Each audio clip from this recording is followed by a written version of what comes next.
This is the X-Zone Broadcast Network, broadcasting worldwide on broadcast affiliates and satellite program providers, including CNN Broadcast Network, Sirius Satellite Network, Star Media, Good News Radio Network, Angel Broadcast Network, Wiki Broadcast Network, and WPBN TV. For more information on the X-Zone Broadcast Network, visit us at www.xzbn.net.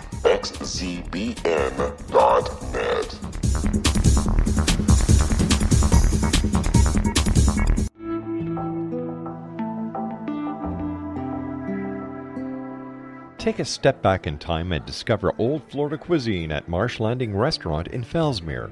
Enjoy delicacies such as frog legs, gator tail, catfish, and swamp cabbage, or enjoy the more traditional cuisine like hand-cut Angus steaks, ribs, and seafood. Join us for breakfast with a southern flair featuring sweet potato pancakes, biscuits and gravy, and much more. Planning a party? Marsh Landing's private dining room can accommodate groups from 8 to 80 people. While you're visiting, enjoy the historic pictures, artifacts, and stories that line the walls. Marsh Landing is truly a unique experience. Marsh Landing Restaurant, 44 North Broadway in historic Fellsmere, or visit marshlandingrestaurant.com. Marsh Landing, old Florida cuisine at its best.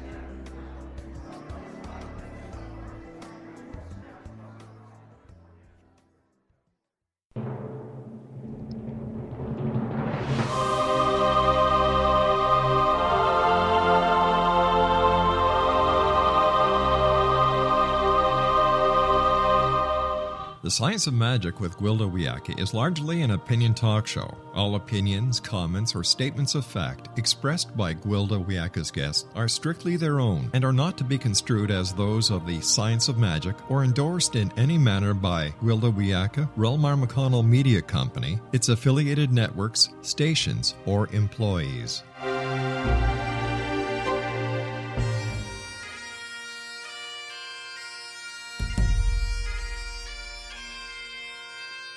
Welcome to the Science of Magic with Gwilda Wiyaka, a program dedicated to uncovering the unified nature of reality and humanity's ever-evolving place as truly galactic beings.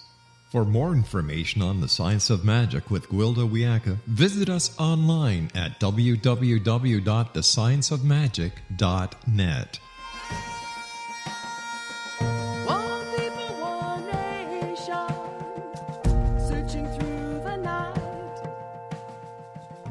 Welcome to the Science of Magic, a place where science and magic come together to transform fact into evolving truth. We're proudly coming to you through the ever-expanding X-Zone Broadcast Network, xzbn.net, and can also be found on our website, thescienceofmagic.net. I'm your host, Gwilda Wiyaka.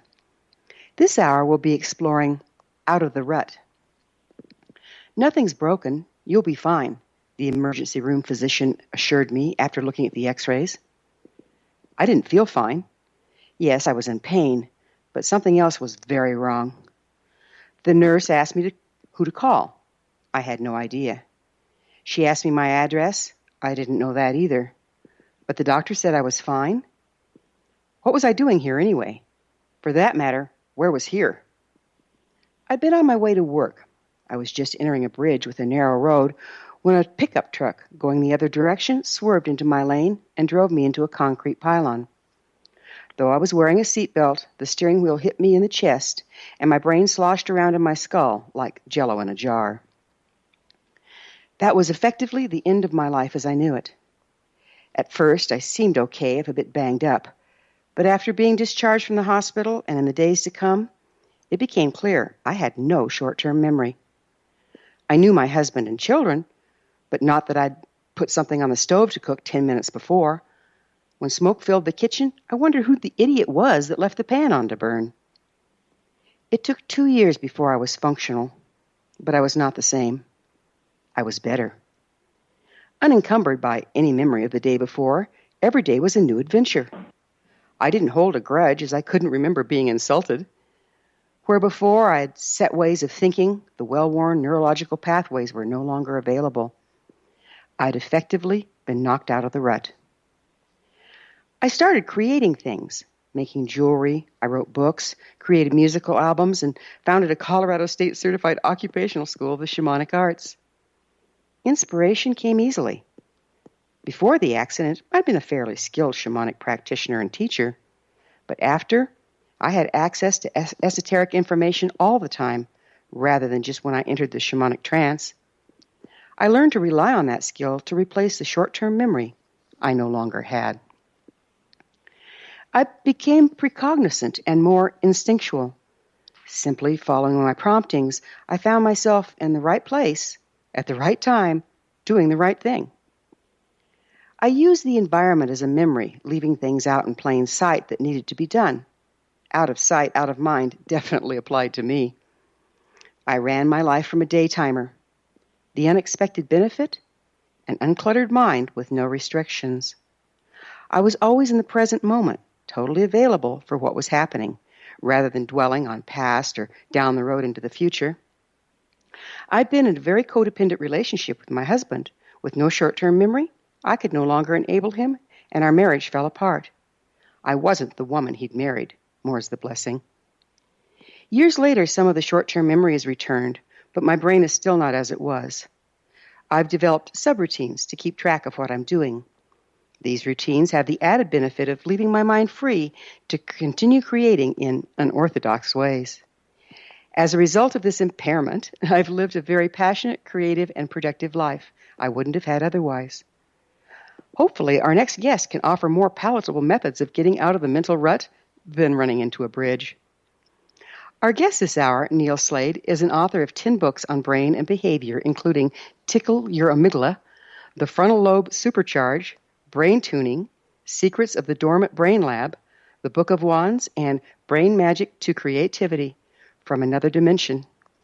He's also a lifelong musical composer, seasoned concert performer, and teacher.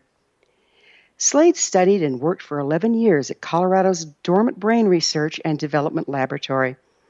His educational books are easy to understand and explorations of how the human brain works and how to access creativity and problem solving. Slade has 10 original music albums to his credit.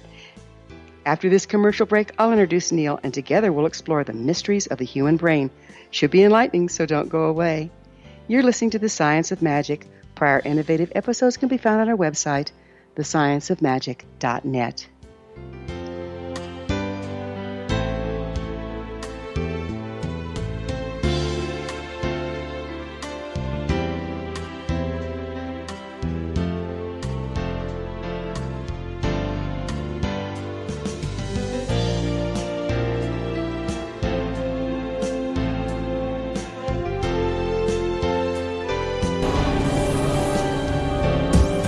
This is the X-Zone Broadcast Network, broadcasting worldwide on broadcast affiliates and satellite program providers, including CNN Broadcast Network, Sirius Satellite Network, Star Media, Good News Radio Network, Angel Broadcast Network, Wiki Broadcast Network, and WPBN TV. For more information on the X-Zone Broadcast Network, visit us at www.xzbn.net.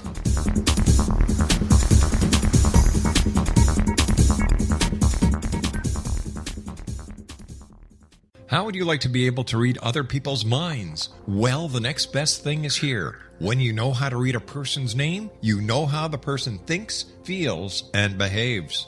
Each letter in our name holds a key to unlock our true essence. Our name contains both our gifts and challenges in this lifetime. Mnemology science discovers personality secrets hidden in the placement of the letters of our names, including the first and last impression people remember about us. Sharon shows us how to interpret the arrangement of letters as outlined in her book, Know the Name, Know the Person. Sharon Lynn Wyeth created mnemology science after 18 years of research and testing her theories, and has supported thousands of people around the world in understanding themselves and others better. You'll enjoy Sharon's unique teachings as she shares her system to learn the gifts behind your given birth name. Even if you don't like your birth name, there are jewels in this book. If you're thinking of changing your name, ready to name your child, or wanting to get along better with others, this is the book for you. If you'd like to improve your relationships and change your life for the better, get the book today, Know the Name, Know the Person, or visit www.knowthename.com. That's www.knowthename.com.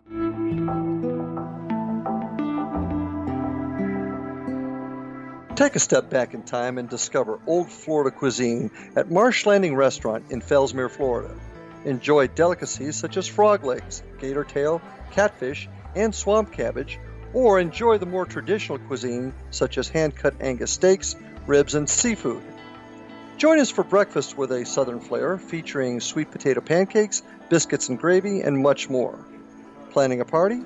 Marsh Landing's private dining rooms can accommodate groups from 8 to 80 people. While you visit, enjoy the historic pictures, artifacts, and stories that line the walls. Marsh Landing is truly a unique experience. Marsh Landing Restaurant, 44 North Broadway in historic downtown Fellsmere, or visit marshlandingrestaurant.com. Marsh Landing, old Florida cuisine at its best.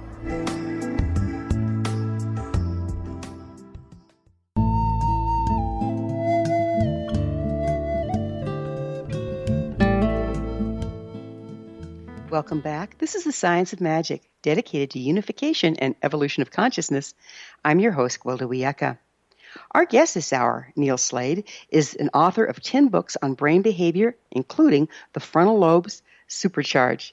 Neil's website is brainradar.com. Neil, thank you for joining us on The Science of Magic. Nice to be here. What got you interested in the brain in the first place?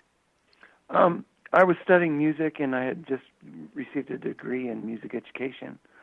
And I was also a composer from very early on. I had been writing music since I was about 13. So I was always looking for ways to improve my creativity and productivity. And one night I was watching our local PBS television station, and there was a documentary on a fellow who ran a brain and behavior laboratory in the wilderness in Colorado, and it looked like a very interesting place. And people in the documentary were talking about improved creativity and even things like accessing ESP and so on. So I wrote to this fellow by the name of T.D. Lingo, and soon thereafter went up to the Brain Lab, and it started a 11-year association with the director. And I quickly became his assistant, and that's how I got into brain stuff, as it were. So tell us a little about Colorado's Dormant Brain Research and Development Laboratory. Sure. Well, that was the name that Lingo gave his place. His story was very interesting. He had graduated from, he was working on his PhD, rather, at the University of Chicago in brain and behavior sciences. And he had gotten back from World War II as a soldier, and one day asked his professor of neurology, why people went to war. Why is this a problem in human society and culture that we're always going to war with each other?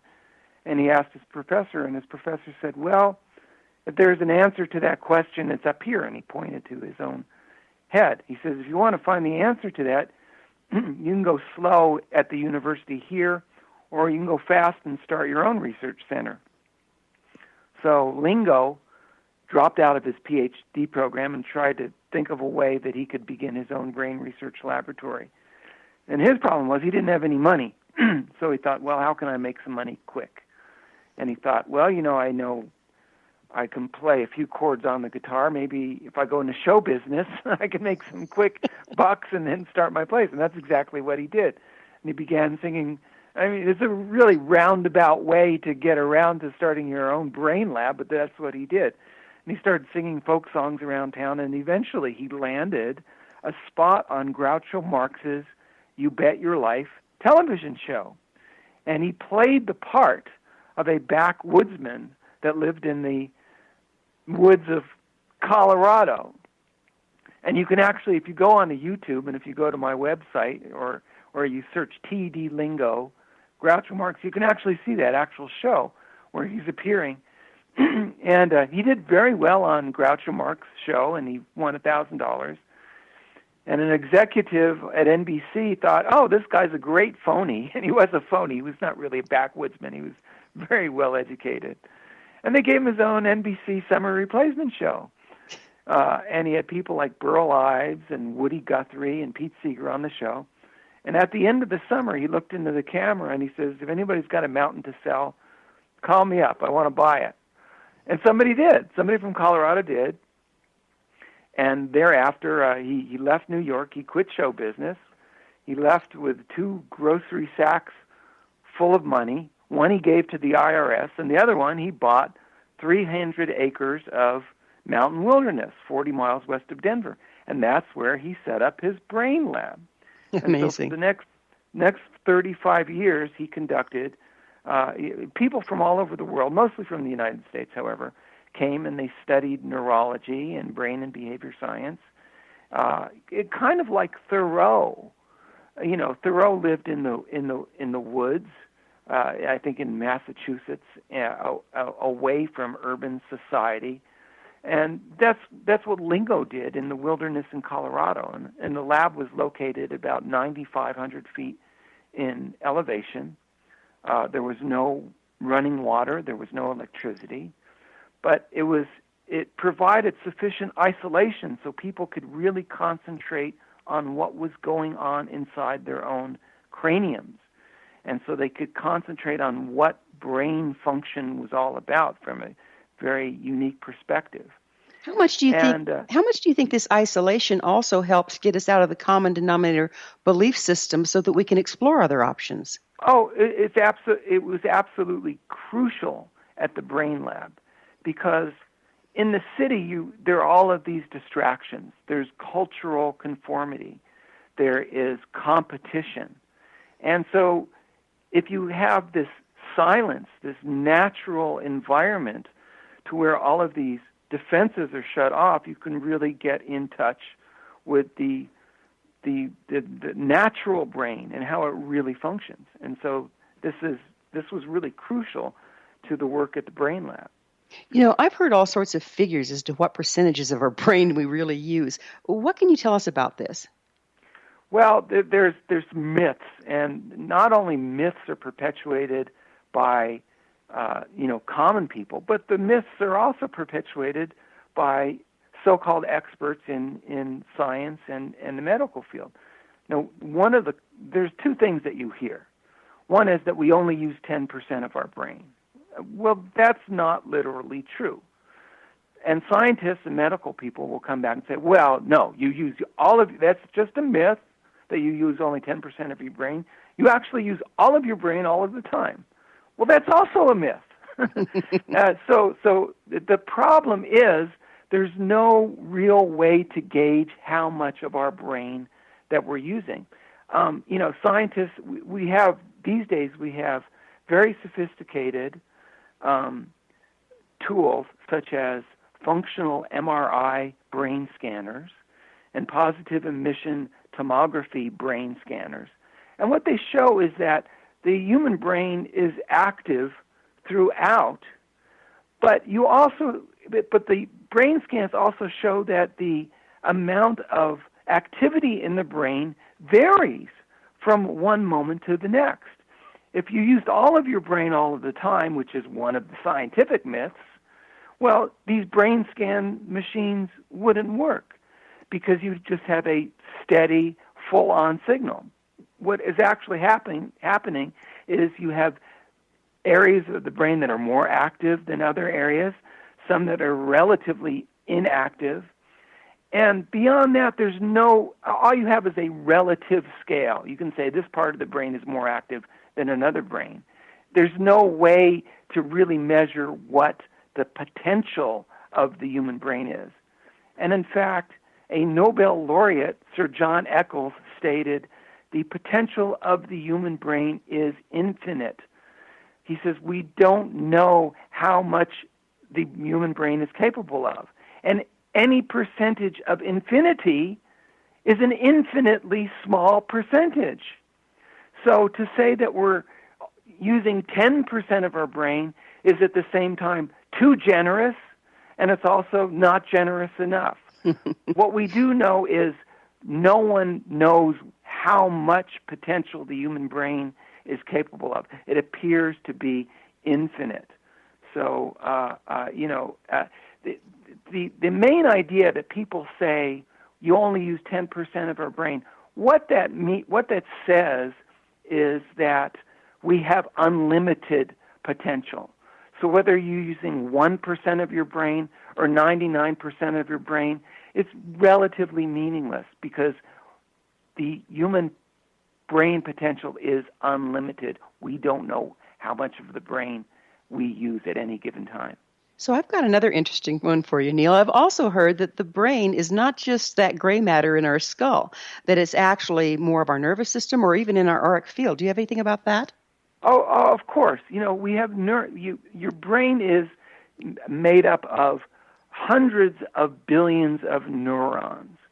And, they say that if you were to add up, and scientists say this, if you were to add up the number of possible connections in the cranial portion of the human brain, we're talking about just the part inside your head, the number of possible connections is as many as there are visible stars in the visible universe. It's as many potential connections as there are literally grains of sand on the earth. And we're talking about one person's brain.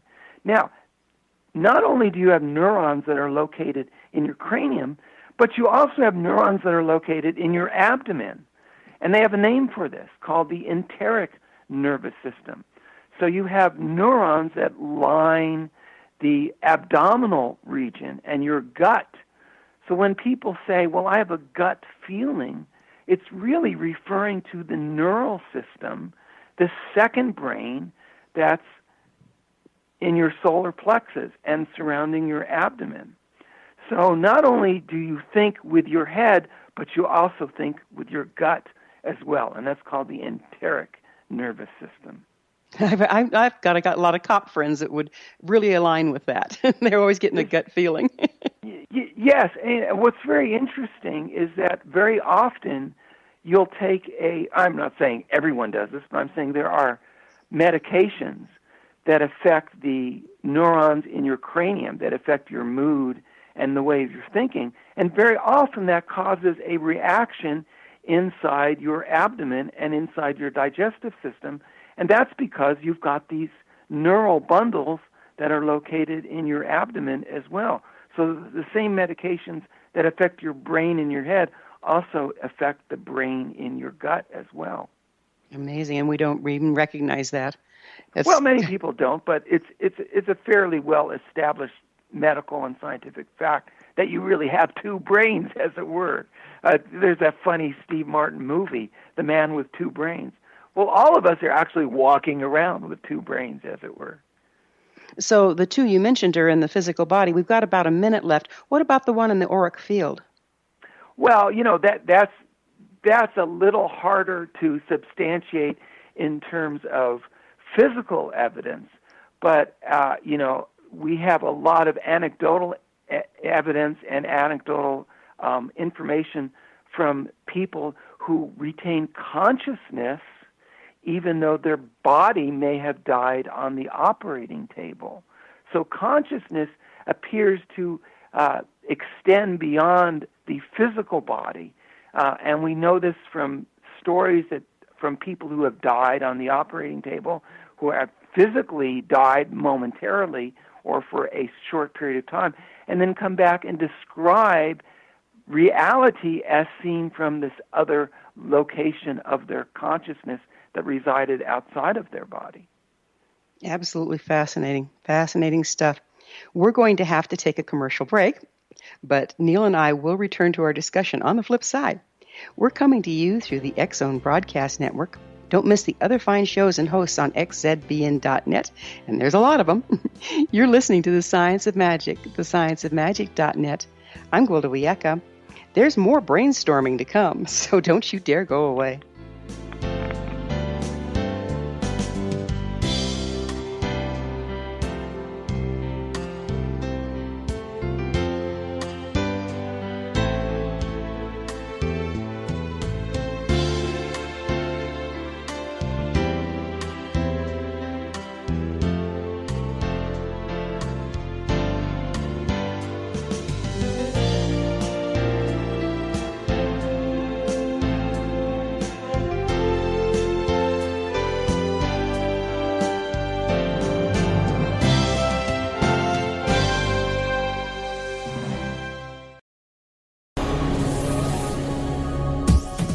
This is the X-Zone Broadcast Network, broadcasting worldwide on broadcast affiliates and satellite program providers, including CNN Broadcast Network, Sirius Satellite Network, Star Media, Good News Radio Network, Angel Broadcast Network, Wiki Broadcast Network, and WPBN TV. For more information on the X-Zone Broadcast Network, visit us at www.xzbn.net.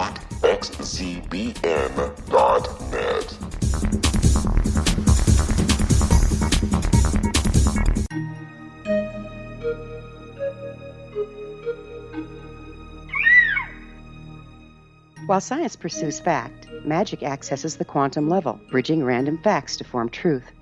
As long as science and magic remain separate and polarized, the truth cannot be known. I'm Gwilda Wiyaka. Join me on the Science of Magic radio program, dedicated to unification and evolution of consciousness. During each episode, I'll be speaking with experienced and respected scientists and mystics.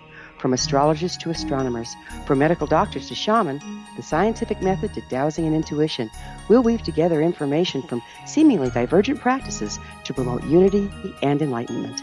Join me, Gwilda Wiyaka, and the Science of Magic right here on the Mutual Broadcast Network. For more information, visit www.thescienceofmagic.net.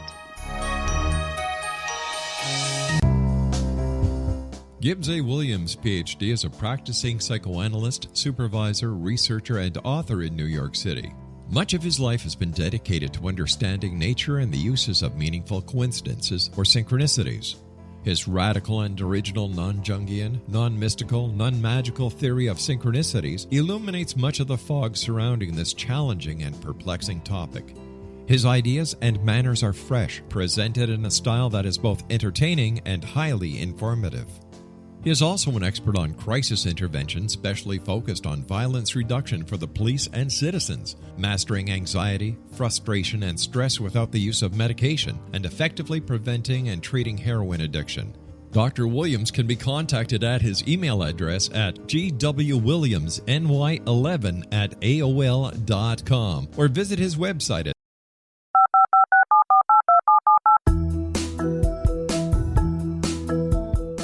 Did you know that when you're on the road with limited data or Wi-Fi, you can still listen to the X-Zone Radio Show with Rob McConnell, The Science of Magic with Gwilda Wiyaka, X-1, Dimension X, Space Patrol, and every minute of the X-Zone Broadcast Network by calling 213-401-0080, courtesy of Audio Now.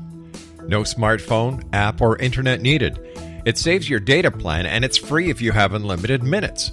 Call 213-401-0080 to listen on any phone, anytime, anywhere. Remember 213-401-0080 for the best of the paranormal, parapsychology, and sci-fi radio programming anywhere, 24/7, 365. Afterlife expert Roberta Grimes was the first one to say that dying can be fun. Now her best-selling book, The Fun of Dying, is available in stores worldwide. So if you wonder whether death ends life, how it feels to die, or what heaven might be like, The Fun of Dying was written for you. And if you have always been afraid of death, or if you worry that your life has no meaning, let The Fun of Dying ease your fears and bring new meaning to your life. Nothing said in The Fun of Dying is based on the teachings of any religion. Instead, Roberta draws on evidence to explain how death happens, how it feels, and what comes next. A lot of the best death-related evidence was produced in the first half of the 20th century. When it is put together with recent discoveries, it tells a consistent and amazing story. Roberta Grimes blogs and answers questions at robertagrimes.com.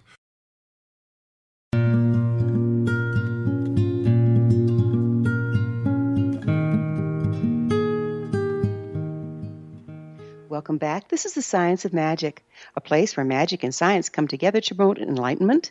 I'm your host, Gwilda Wiyaka. Our guest this hour, Neil Slade, is an author of 10 books on brain and behavior, including The Frontal Lobes Supercharge. Neil, let's go a little bit into the brain and the body. So, after my head injury, I took up Taekwondo to rehabilitate because I found that the bilateral use of the body and then trying to memorize these patterns was really helpful in my rehab. And in the absence of a short-term memory, I had to actually start remembering with my body. So what's the relationship between thinking, memory, and physical movement? Thinking memories. Well, I'm somewhat familiar, not greatly familiar, with certain exercises that are aids to memory usage. And you're probably more familiar with that kind of thing than I am. But there are exercises that accentuate the use of cross-channel bilateral movement, as it were, by crossing your arms, for example, and bending at the knees. And for some reason, the use of balancing the left and right parts of the body aids in memory. We're not sure why that is, but the evidence points to balancing left and right muscle usage is an aid to memory. One of the misconceptions that people have in regards to memory is that memories are, as it were, mapped out in the brain, that a memory is located in a specific region of the human brain, and that's not the case. A memory seems to be an interconnection between various areas of the brain.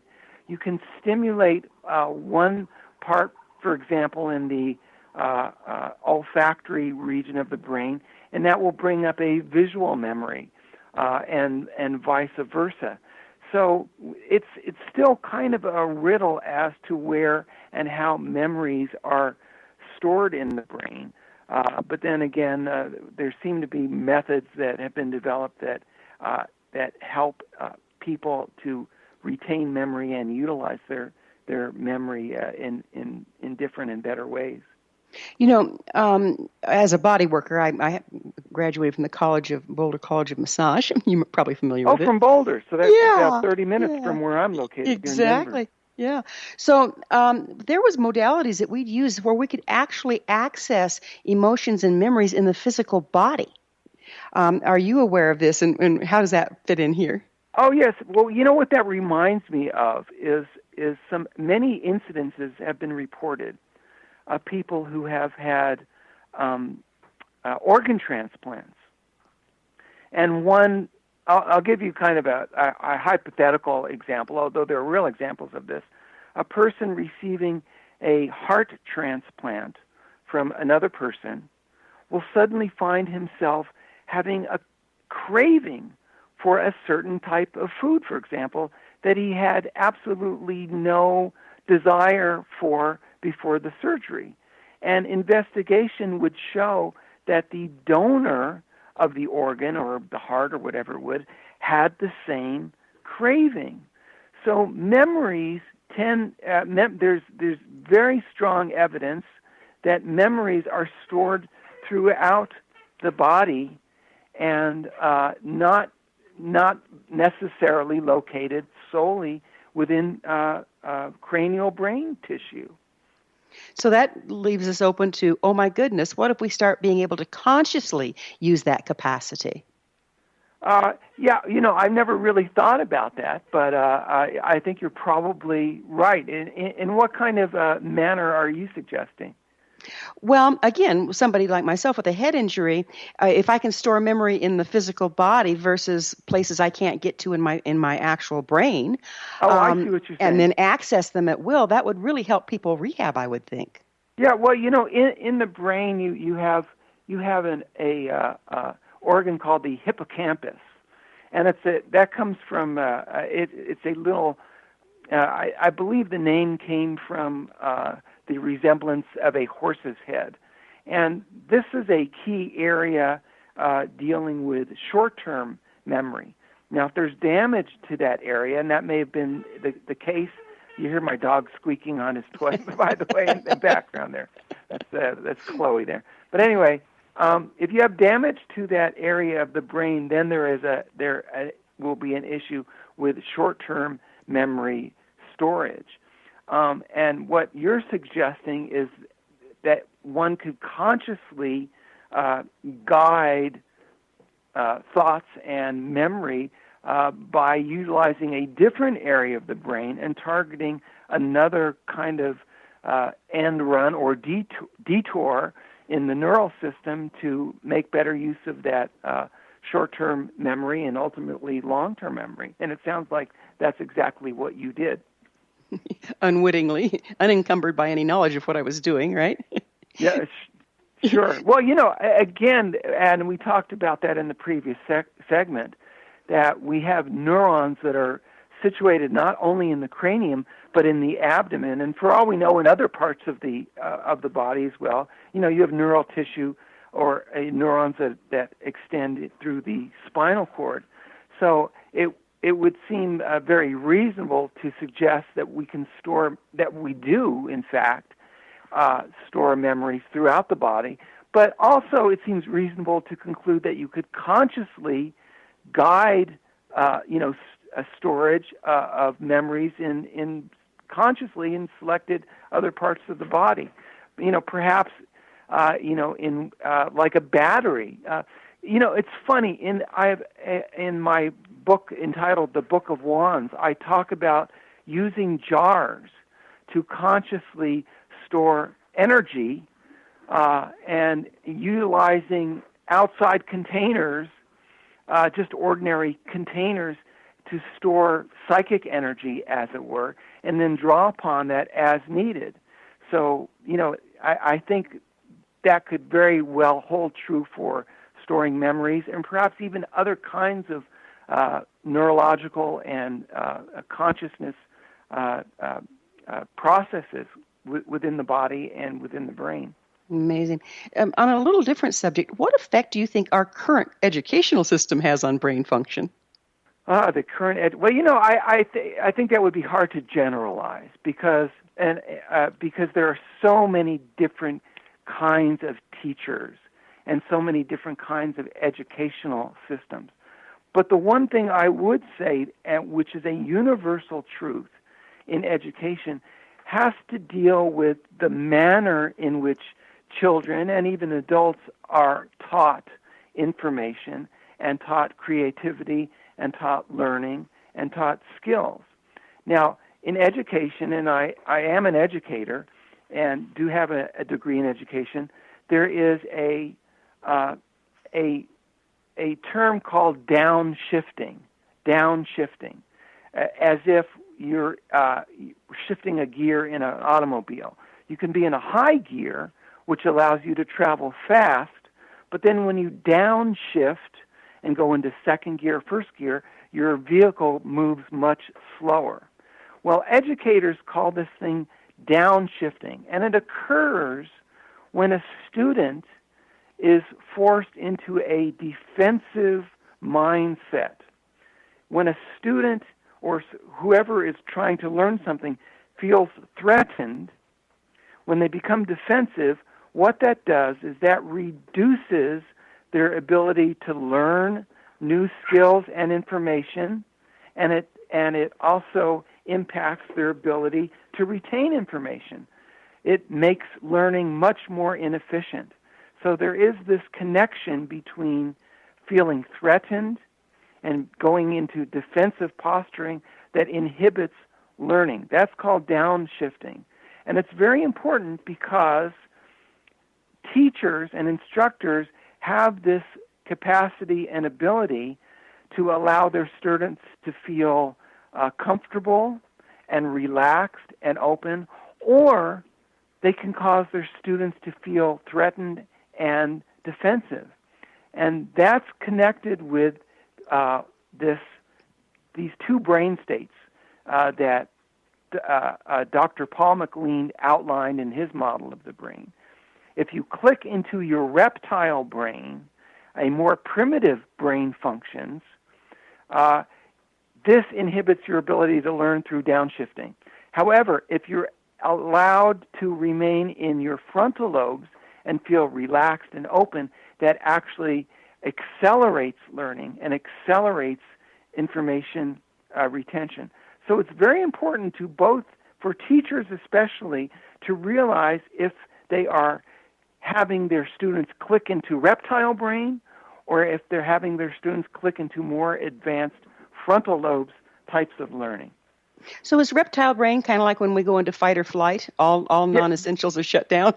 Yes, that's exactly right. I'll try to keep this brief. let me explain Dr. Paul MacLean's model of the brain.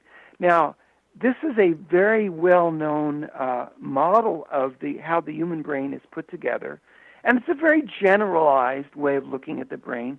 It's a very simplistic way of looking at the brain, but it helps us to understand how the human brain works. Dr. Paul MacLean, back in the early 60s, said, well, the human brain is really three brains in one. You could compare it to the way an apple is put together. Inside the middle of an apple, you have the seeds, and the seeds are what help the apple tree reproduce. And it's the core. It's in the very center of the apple, the seeds. Well, inside our human brain, we have this very primitive structure, which he called the R complex, or the reptile brain. And it's the part of the brain that helps, it really computes basic survival. The neurological joke is the reptile brain computes the 4 F's of human behavior: feeding, fighting, fleeing, and reproduction. Okay? Those are the 4 F's. Now, very tactful, very tactful. Yeah.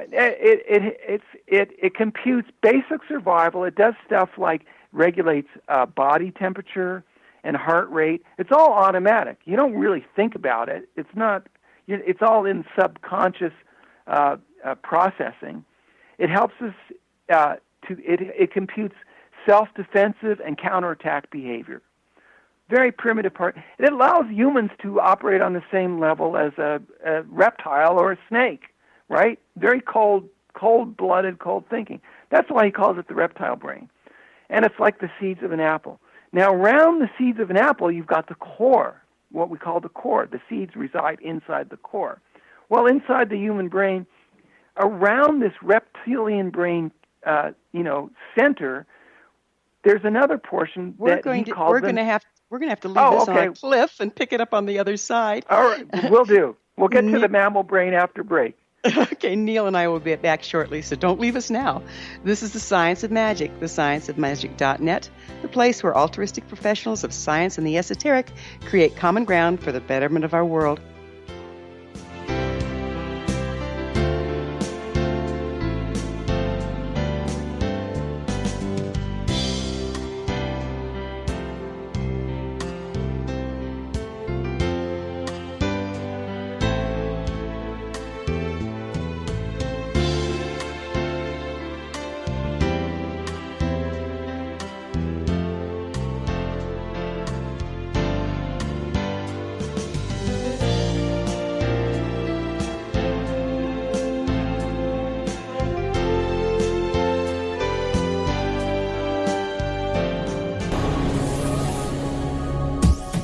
This is the X-Zone Broadcast Network, broadcasting worldwide on broadcast affiliates and satellite program providers, including CNN Broadcast Network, Sirius Satellite Network, Star Media, Good News Radio Network, Angel Broadcast Network, Wiki Broadcast Network, and WPBN TV. For more information on the X-Zone Broadcast Network, visit us at www.xzbn.net.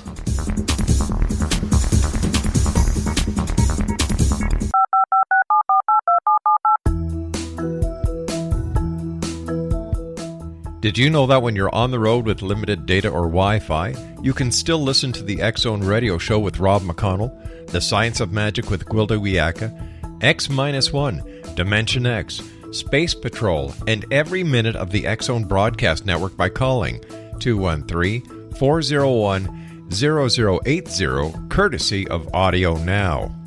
No smartphone, app, or internet needed.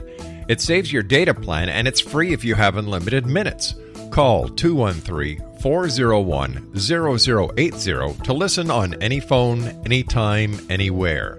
Remember, 213-401-0080 for the best of the paranormal, parapsychology, and sci-fi radio programming anywhere, 24/7, 365.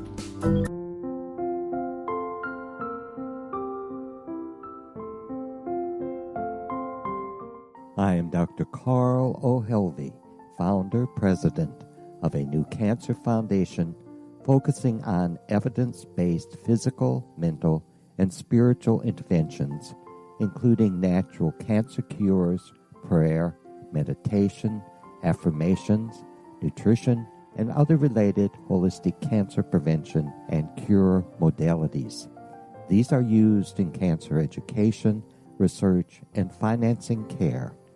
I ask for your help to continue this important work by donating at www.holisticcancerfoundation.com.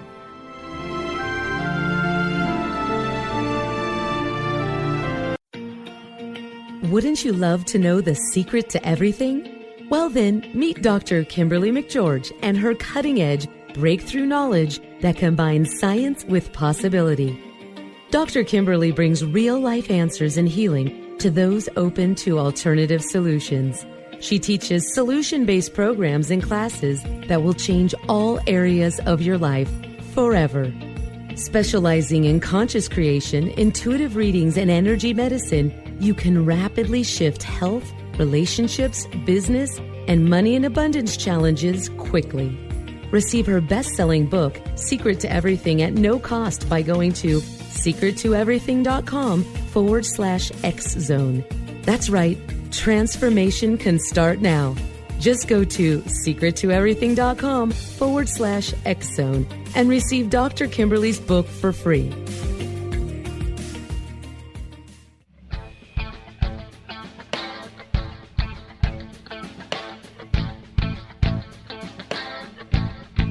What Happened in Benghazi is revealed by Nicholas Genix, author of Obama, Islam, and Benghazi. He informs the American people that President Obama deceived them by advocating a strong foreign policy prior to the 2012 presidential election, and Hillary Clinton supported this deception. As the title infers, there is a connection between Obama, Islam, and Benghazi. Ample evidence informs Americans that Obama's early indoctrination in the Quran developed an affinity for Islam, why the Quran is the source of discontent in many countries, and why the Obama foreign policy deception led to poor military action and caused the loss of American lives in Benghazi. Genix provides 36 questions for the Select Committee on Benghazi to validate if Americans are justified to mistrust President Obama and Hillary Clinton. An overview of Obama, Islam, and Benghazi is presented on the website www.futureofgodamen.com. That's www.futureofgodamen.com. You're listening to the X-Zone Broadcast Network, www.xzbn.net.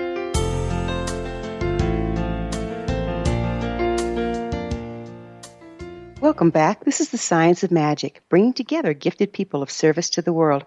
I'm your host, Gwilda Wiyaka, and one of those gifted people of service is our guest this hour, Neil Slade. He's an author of 10 books on brain and behavior, including Frontal Lobes Supercharge. Neil, you were telling us about the structure of the brain. We'd just gotten through the reptilian, and we were moving out. Sure, I'll be very quick here because I know we're limited in time. Well, around this reptilian center of the brain, you have another layer of brain that's called the mammal brain. And if you look at the structures of the brain, what that adds is social behaviors and nurturing. You know, reptiles lay their eggs and split. Kids, you're on your own. Mammals, on the other hand, nurture and raise their young.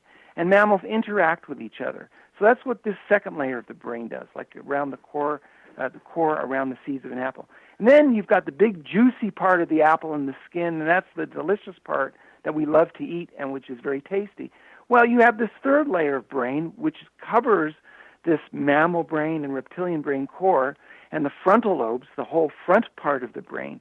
And that's where all the advanced traits and functions and processes of the human brain resides. And that's also where things like ESP and intuition and all of, like telekinesis and telepathy and clairvoyance, that's where all these functions are coming from, is this more advanced part of the brain. So an individual can consciously learn how to click out of these pure reptilian types of reactions and into this more conscious, more cooperative, more creative, more intelligent part of the brain. It's all a matter of consciously guiding energy out of being stuck in this reptilian fight-or-flight counterattack processes and expanding the consciousness into the other parts of the brain. And any person can easily guide this energy forward as easy as clicking on a light switch on the wall. And that's what my website is basically about, is showing people how to click their amygdala, which is a part of the brain, forward into advanced frontal lobes processes and energy. Our guest this hour is Neil Slade, author of 10 books on brain and behavior, including The Frontal Lobes Supercharge. Neil's website is brainradar.com.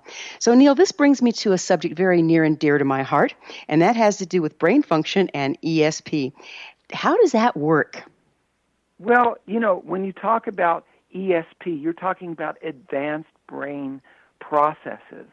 And there is a very distinctive link between these types of esoteric, paranormal, we call them paranormal, but they're actually a normal function of the human brain, these types of functions and processes, and its relationship to reptilian behavior and frontal lobes behavior.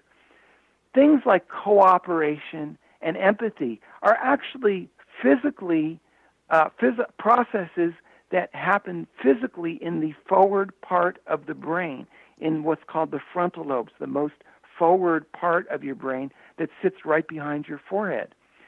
And there is a relationship when people are clicked into this reptilian type of processes, such as self-defense, counterattack, me types of consciousness.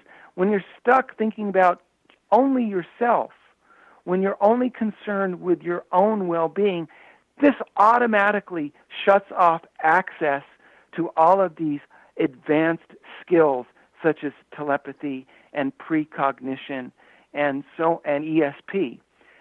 These types of processes only happen when you open yourself up and think in a cooperative, empathetic type of thinking process. So if you're stuck battling with someone, fighting with someone, all of these advanced functions shut down. Only when you relax and embrace the universe that exists outside yourself are you able to access all of these highly advanced types of processes and behaviors and perceptions. So that's why it's important to click forward out of reptilian brain and into the frontal lobe so you can think with these advanced processes. And that's probably why the systems at large like to keep us in the reptilian brain, all in fight or flight. Exactly right. When you look at the political process, people who want to retain power, they don't want you using these advanced processes of the brain. So they try and they effectively keep mass population in fear so that you really don't think about what is going on, so that they retain control through these methods of instilling fear in the population. So how do we use the brain in precognition? I mean, I'm precognizant a lot of the time, so I know it exists, but I'm not sure what the function is there. Do you have some way of enlightening us here? Sure. Yeah, well, there's actually a very you have this feedback emotional system within the brain, and this is the most important and helpful thing to know. When you are stuck in your reptile brain, when you are stuck in this very primitive, very fundamental, rudimentary types of processes, your brain gives you negative emotional feedback. If you think about when you are in a combative mood, when you're in a self-defense mood, when you're fighting, you automatically feel negative emotions. Okay? So there is this association between limited consciousness, limited problem solving. The reptile brain cannot solve long-term problems. It cannot serve complex problems. It's very limited. Snakes and turtles are not particularly good at solving anything but short-term problems. Well, when you feel negative emotions, that is your brain telling you that you are stuck in reptile brain. On the other hand, when your frontal lobes, when the most advanced part of your brain is turned on, the part of the brain that allows complex, long-term problem solving, your brain rewards you with positive emotion. And the reason it does this is because your nature wants you to survive. So what it tells you is, listen, when you use more of your brain, when you use more of your potential, when you are able to solve complex problems in long terms, I'm going to reward you because I want you to survive, so I'm going to make you feel good. Okay? So simply by monitoring your emotional state, that will tell you whether you're using only a little bit of your potential, whether you're stuck in this primitive part of your brain, or if you're using much more of your potential, and if you're using more advanced part of your brain, because you will be given positive emotional feedback. So simply by monitoring your emotions, you can say, hey, I'm stuck in my reptile brain, or yes, I'm using my full potential. It's very interesting. If you look at the volume of your brain, less than 10% of your brain matter is dedicated to this reptilian part of your brain. You only need a small portion of your brain. The other 90% of your brain volume, as it were, consists of this frontal lobes and the primate brain and this much more advanced part of your brain. So if you want to use more of your brain, pay attention to your emotional feedback system and try to stay in those states which make you feel good. It's wonderful. If you want to use more of your brain, you should do what makes you feel good and avoid those situations and behaviors that make you feel bad. It's a wonderful tool that nature has provided us with, this instant emotional feedback system that guides us as to whether we're using just a little bit of our brain, that 10% reptile brain, or the other 90% of our primate brain and frontal lobes. We have about 2 minutes left. What can you tell us about remote viewing and perceiving things at a distance with the brain? Well, we did a very interesting experiment about a year and a half ago, or maybe it was about 2 years ago. And anyone can read about this. The website is called Music for ESP, and you can use the number 4, Music numeral 4 ESP. And we had people that were consciously clicking their amygdala forward and turning on the more advanced part of their brain. And what would happen is people would spontaneously experience these kinds of remote viewing processes.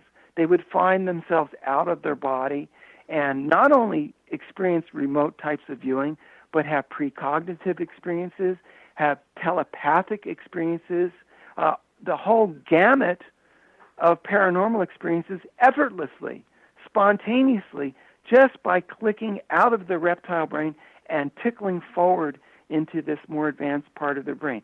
Remote viewing and all of these so-called paranormal processes are actually normal processes of the human brain as long as we can actually access them. And it's easy for any person to do. And as I said before, it's as easy as clicking on a light switch as long as you learn a few basics about how the human brain is put together and learn a few basics about how to tickle your brain out of reptile brain and into your frontal lobes. It's all natural and part of how your human brain works. You were born with these abilities, and every person has them, and they're very easy to access. This has been absolutely wonderful. I'm so sorry that we're running out of time. Neil, thank you so much for being on The Science of Magic with us. It's been fascinating. Well, you're very welcome, and perhaps we can talk another time. I would love that. Our guest this hour has been Neil Slade, author of 10 books on brain and behavior, including The Frontal Lobes Supercharge. Neil's website is brainradar.com. This has been The Science of Magic. Don't forget to join us on the next episode of Science of Magic. Until next time, dear ones, may you be blessed with knowledge and comforted with love as you engage your brain.